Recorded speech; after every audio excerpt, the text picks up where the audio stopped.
Hey, greetings everybody. I was searching through YouTube and I found that there's not really any quality guides on which legends to craft and for what reasons, the value in crafting them over other legendaries. So I thought I'd throw together a quick guide that shows you some of the best legendaries in the current meta, and that should be noted that we're talking about the best in the current meta because it's always changing. So what I'm going to do is go through legendaries that are worth crafting, and that would be the neutrals and then the class legendaries. 99% worth disenchanting. These are legendaries that I would personally disenchant if I'm a new player and trying to construct a top-end deck. And again, class legendaries that I think are worth disenchanting. And then some legendaries that could go either way, whether it be neutral or class legendaries. So we'll start with the most viable legendaries in the current metagame. I tiered these off on purpose because I feel like these are, tier 1, top end, tier 2, tier 3. So these four, I would argue, are the most important legendaries in the game to craft. They're the most versatile, meaning they can adapt to a lot of decks and different styles. So we'll just start off and I'll talk you through my philosophy on why these are superior. Leroy Jenkins is arguably one of the best legendaries in the game. Most recently he has fallen off somewhat, but still for Handlock, even some Zoo players, obviously for Miracle Rogue, Aggro Rogue, even Hunter, which is super popular and then she'll card. Cairn is one of those legendaries that I don't really see going anywhere. He's just a double Yeti for 6. It's incredibly high value card. He fits in a ton of decks. If you're not a top player, he can pretty much fit in any rank 5 to 20 deck and still wreak value, especially if you don't have all the cards. He's perfect for just throwing in almost any deck because of the value he provides. He's very popular in Priest. He's very popular in Control Warrior, and those are two of the most popular decks in the meta right now. Ragnaros is just a complete bullshit card. He's excellent. He can change the board state in a turn, force your opponent to remove it. He's a very fun card too. I think maybe is most important when it comes to crafting a legendary for a new player. He can fit in a great number of decks, specifically Control Warrior and Priest in the current meta, and he's really good against Hunter in the current meta, which makes him a top pick currently. Sylvanas is another card that is just a completely game changer. She's extremely good in Control Warrior, extremely good in Priest right now. She's always really been good in Priest, but since Priest has seen more play, I value her a little bit more recently. So these are the four cards that I think are essential to have. I think primarily my rationale for it is they fit in almost every deck. They just fit. They're great in a number of decks. So if you're a new player trying to decide on what legendary to craft, I think going with one of these four, depending on your play style, would be the best bet. So the next tier we have Thalanos and Alexstrasza. I realize Thalanos has actually fallen off greatly in the current meta, but he's still a really solid card, especially for a player that doesn't have all the cards. The cycle and spell damage is great. It'll still work in some basic mage decks. It can still fit in some basic druid decks. And again, the reason and Miracle Rogue he actually still is great in. I couldn't imagine removing him from that. So that's kind of why I put him at the second tier. Just again, his versatility is pretty top notch. I'm not entirely confident about claiming Alexstrasza as second tier. It simply might be due to me thinking Control Warrior is super strong right now, and Alexstrasza has made a resurface in the Control Warrior deck. Kit Kat's one of the best Control Warriors in the game. He thinks this card is pretty essential, and it's made a comeback. It's really good against Hunter.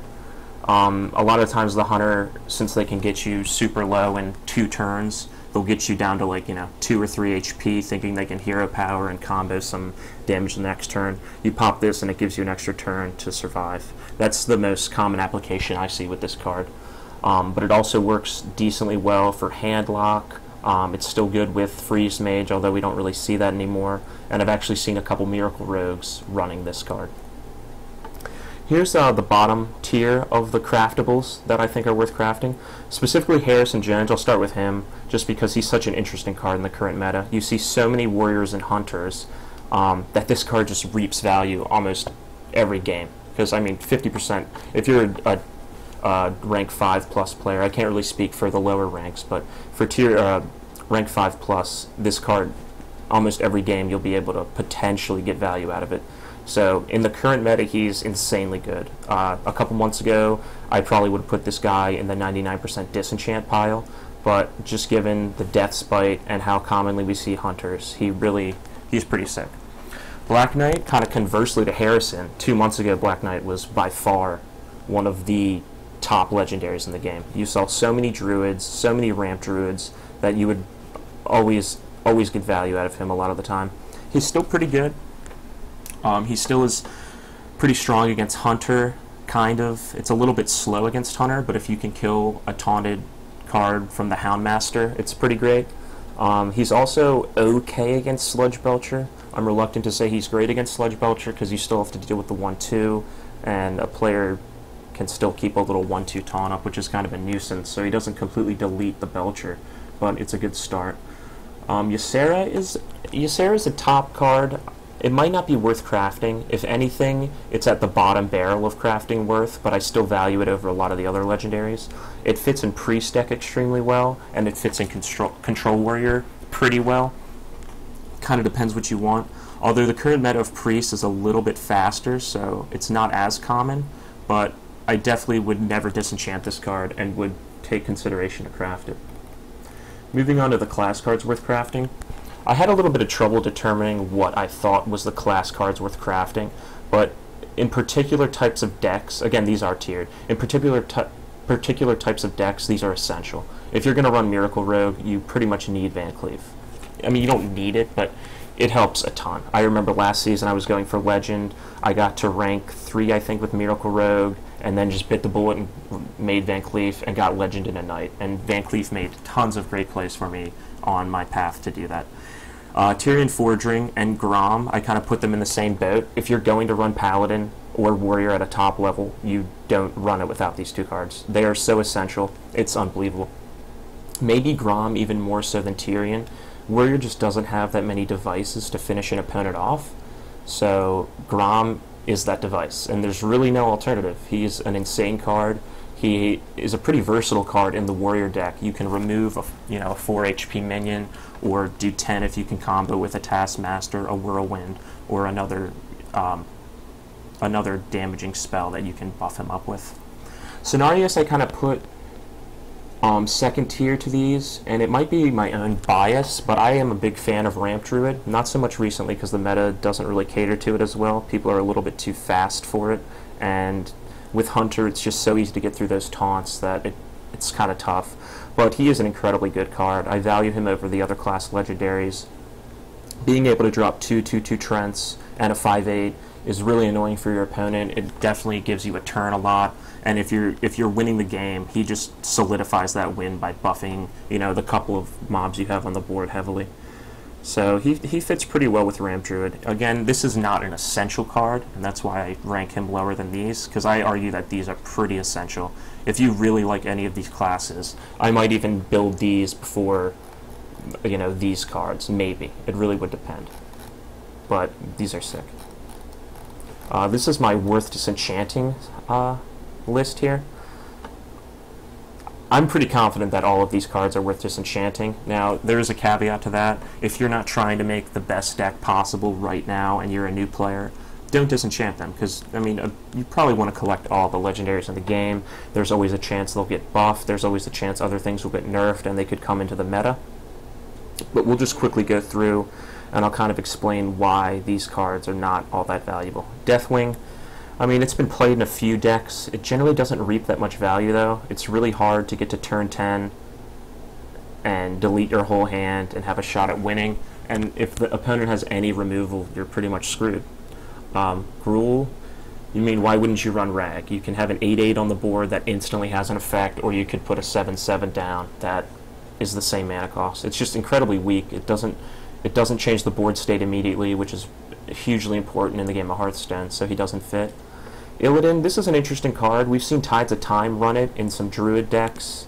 You can buff these 2/1s with a couple of the Druid cards, and spam a lot of spells, like drop an Innervate Wild Growth, get 2 Blades, and buff them. It's a fun card, it's interesting, but 5 HP is just so weak, and there's a lot of 6 drops that I think are more valuable that won't get removed as easily and will affect the board state as soon as you drop it. The Beast, this card's just really dangerous. Giving your opponent a 3/3 doesn't sound that dangerous, especially when you have a 9/7 on the board. But if they have a way to remove it, it's just a very expensive...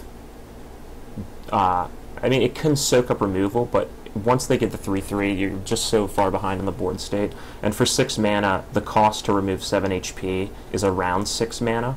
So you're giving your opponent like 3 extra mana given the 3/3 Finkel. Not my favorite card. I kind of find it funny when people play Web Spinner. Getting this card is like awful for them. If you've ever watched a streamer, if they get a Web Spinner and get the Beast, they very rarely even find time to play the Beast. It just doesn't really fit in that well.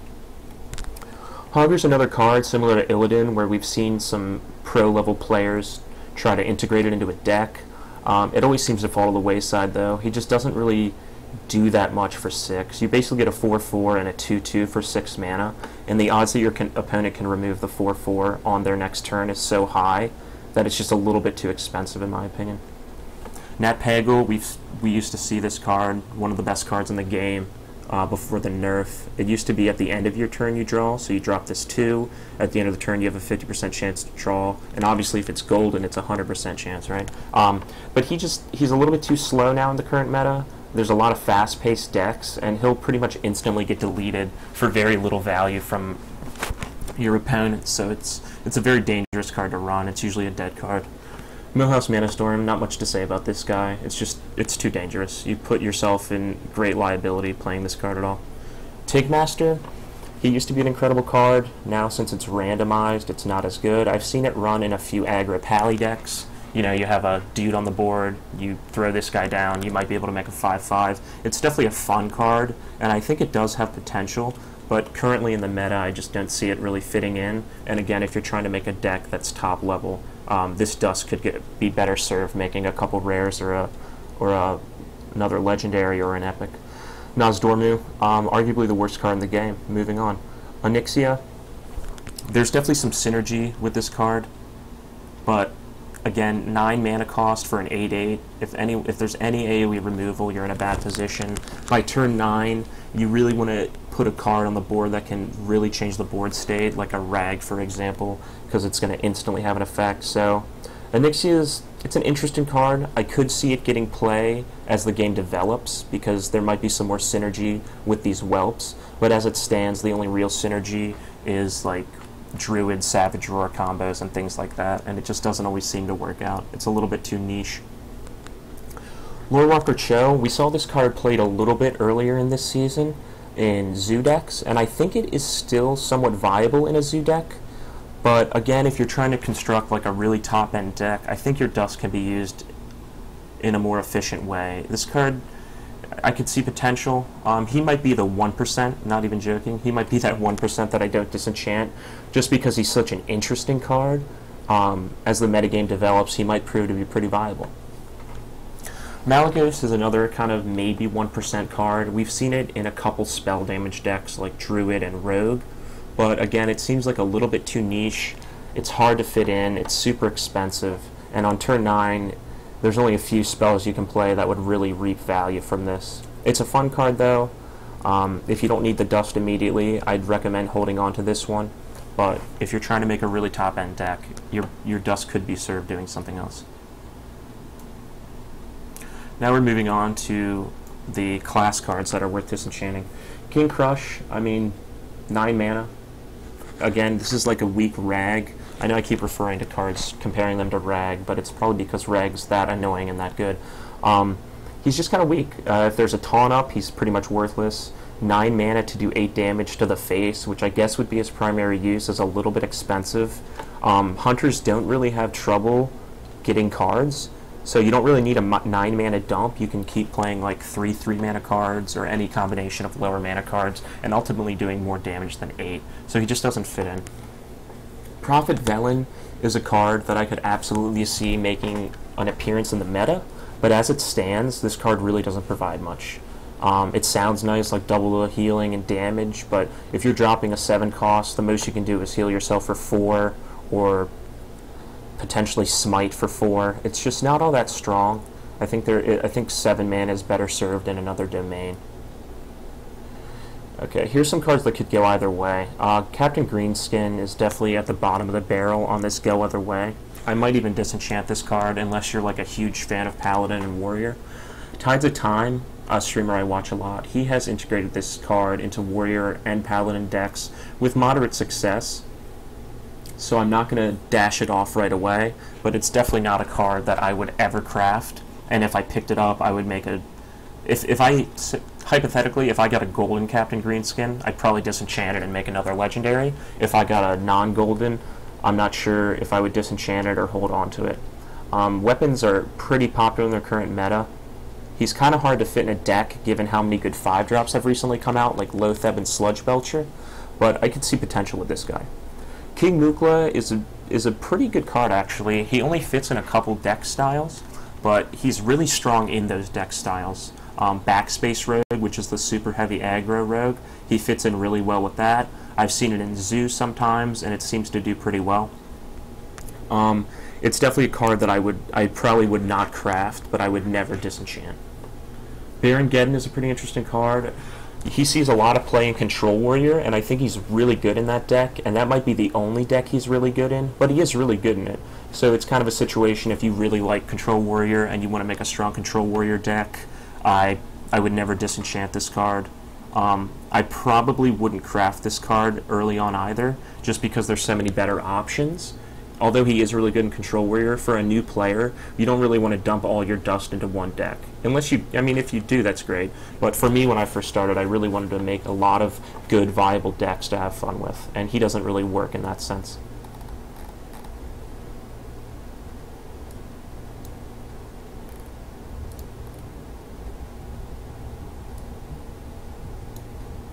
Here's a... wow, sorry, my computer is lagging.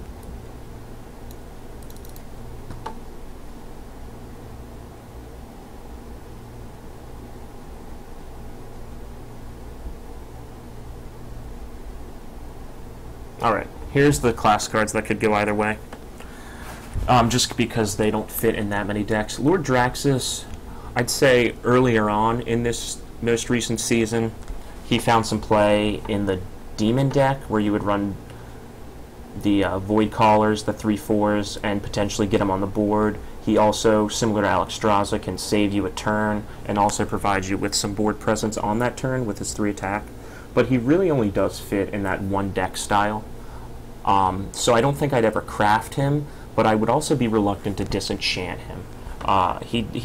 He could see some play as time goes on in the meta. He's not hugely impactful, and he's limited, so that's why kind of either way. Archmage Antonidas, I don't think I would ever disenchant this guy, ever, but I don't think I'd ever make him either. Mage has gained some popularity with the release of Duplicate and the Secret Keeper, or not Secret Keeper, the Mad Scientist that provides secrets, and I have seen him be played by players like Duckwing Face, and I mean a lot of pros throw him in, but I tend to find that a lot of people hold on to him and a lot of their weak spells to try to reap value from him, but it tends to slow you down and it can cause some problems. He's good, he's just not great, and he doesn't work in a lot of mage archetypes, and obviously he only works in mage, so I'm kind of on the fence about him. Alakir, pretty good card, just a little bit weak because of his high cost, and it's hard to get maximum value from him. You pretty much have to combo him with a Rockbiter or a Flametongue Totem, so in that sense he's kind of lackluster.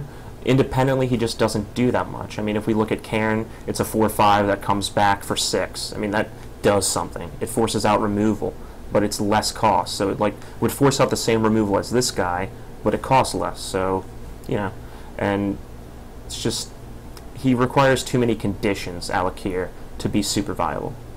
So that's kind of my take on it. So I hope you guys enjoyed the video. I hope it was informative. If you want to shoot me an email, My email is gbpoogman@gmail.com if you have any questions about anything I've said. You can also check out my Twitch channel. It's Poogster2, so twitch.tv/Poogster2. You can also shoot me a tweet at Poogster2 if you have any questions. Thanks for watching, and good luck laddering.